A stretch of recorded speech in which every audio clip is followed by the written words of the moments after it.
KKR আবারও গুজরাটকে হারিয়ে top ফোরে কোয়ালিফাইয়ের রাস্তা একদম খুলে দিল এবং টপ ফোরে যাওয়ার রাস্তা ফাঁকা হয়ে গেল কেকেআর এর জন্য। কারণ কেকেআর গুজরাটকে 29 রানে হারিয়ে দিয়েছে এবং পয়েন্ট লাস হয়ে গেছে। তাই কেকেআর এর জন্য কোয়ালিফাই করা একদম সহজ হয়ে গেছে। একদম সহজ হয়ে গেছে, টপ ফোরে কোয়ালিফাই তারা খুব সুন্দরভাবে করে যাবে।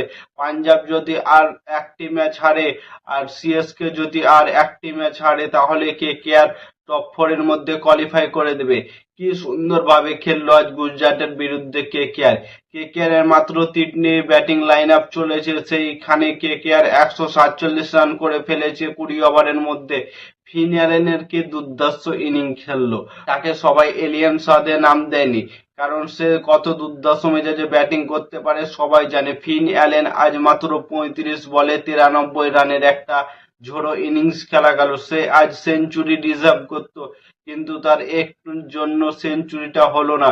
সে আজকের ইনিংসে 10টা 6 এবং 5টি 4 মেরেছে, মানে ভাবো সে কত দুর্ধর্ষ মেজাজে ব্যাটিং করছে। সিঙ্গেলের কথা ভাবেনি, সে শুধুমাত্র 4-6 ডিল করেছে প্রত্যেকটা বোলিংকে। সে ভাবো কত সুন্দর বল করে ব্যাটিং করেছে। এবং তারপরে আসে আঙ্কিশ রঘুবংশী। আঙ্কিশ রঘুবংশী একটু স্লো স্টার্ট করে, সে 50 রান করে, প্রায় 33টি বলে 50 রান করে। তারপরে শুরু হয় আঙ্কিশ রঘুবংশীর একটা ঝোড়ো ইনিংস। সেই ঝোড়ো ইনিংসে সে 19 ওভারটায় 25 রান নেয় পায় সিরাজকে।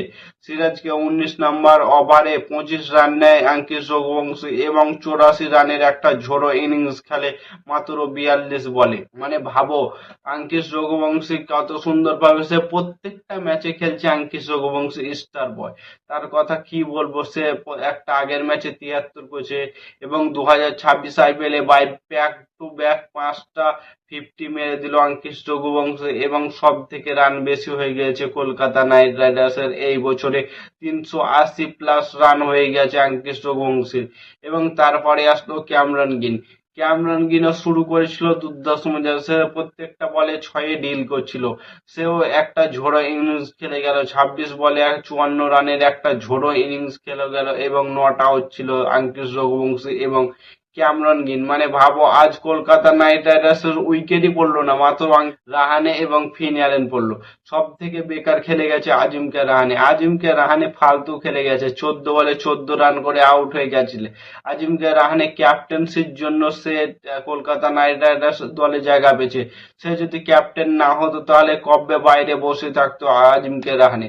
আজিমকে রাহানের ফর্ম চলছে না, সে আজকের ম্যাচে ক্যাপ্টেনশিপ ঠিকঠাক ভাবে করতে পারেনি, না হলে গুজরাটকে আরো কম রানে অল উইকেট করে দিতে পারতো অথবা তাদেরকে থামিয়ে দিতে পারতো গুজরাটকে। গুজরাটের ব্যাটাররা খুব সুন্দরভাবে খেলেছে।